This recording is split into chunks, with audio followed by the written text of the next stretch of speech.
पालकची अशी गरगट्टी भाजी कधी केली आहे का? नसेल केली तर एकदा नक्की करून पहा। पालकची गरगट्टी बनवण्यासाठी मी इथे थोडीशी चिंच भिजायला टाकते। मी इथे 1 गड्डी पालक घेतलाय, स्वच्छ धुतली आणि चिरली आहे। धुतलेली भाजी कढईमध्ये टाकायची, त्यात आपल्याला शेंगदाणे टाकायचे, मीठ टाकायचंय, पाणी टाकायचंय आणि शिजवून द्यायची। मिक्सरच्या भांड्यात घ्यायची कोथिंबीर, हिरवी मिरची, लसूण, याला वाटून घ्यायचंय। भाजी शिजलेली आहे, 10 मिनिटं लागली भाजी शिजायला। भाजी काढून घेऊयात आपण। भाजी काढली आहे, पाणी फेकायचं नाहीये, पाणी वेगळं काढून ठेवायचंय। यात टाकायचे 2 चमचे बेसन पीठ, हटून घ्यायचं याला किंवा मॅशरच्या साहाय्याने मिक्स करून घ्यायचं। छान मिक्स झालंय। यात टाकायचा चिंचेचा कोळ,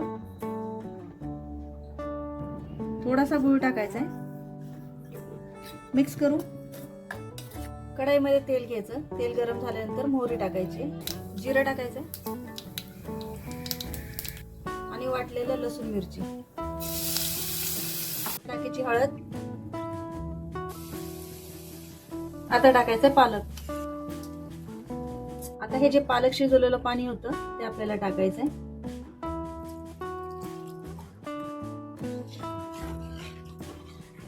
तुम्हाला किती घट्ट पातळ पाहिजे त्याप्रमाणे पाणी टाकायचंय।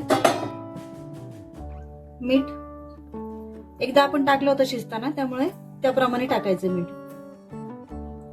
त्याला उकळून द्यायचं आणि आपल्याला परत वरून एक फोडणी द्यायची। उकळी फुटली आहे, आता आपण याला वरून तडका देऊयात। मोहरी टाकायची, जिरे, लाल सुक्या मिरच्या,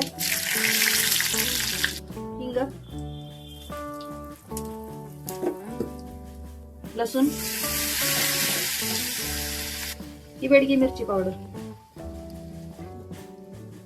पालक वरती द्यायचा।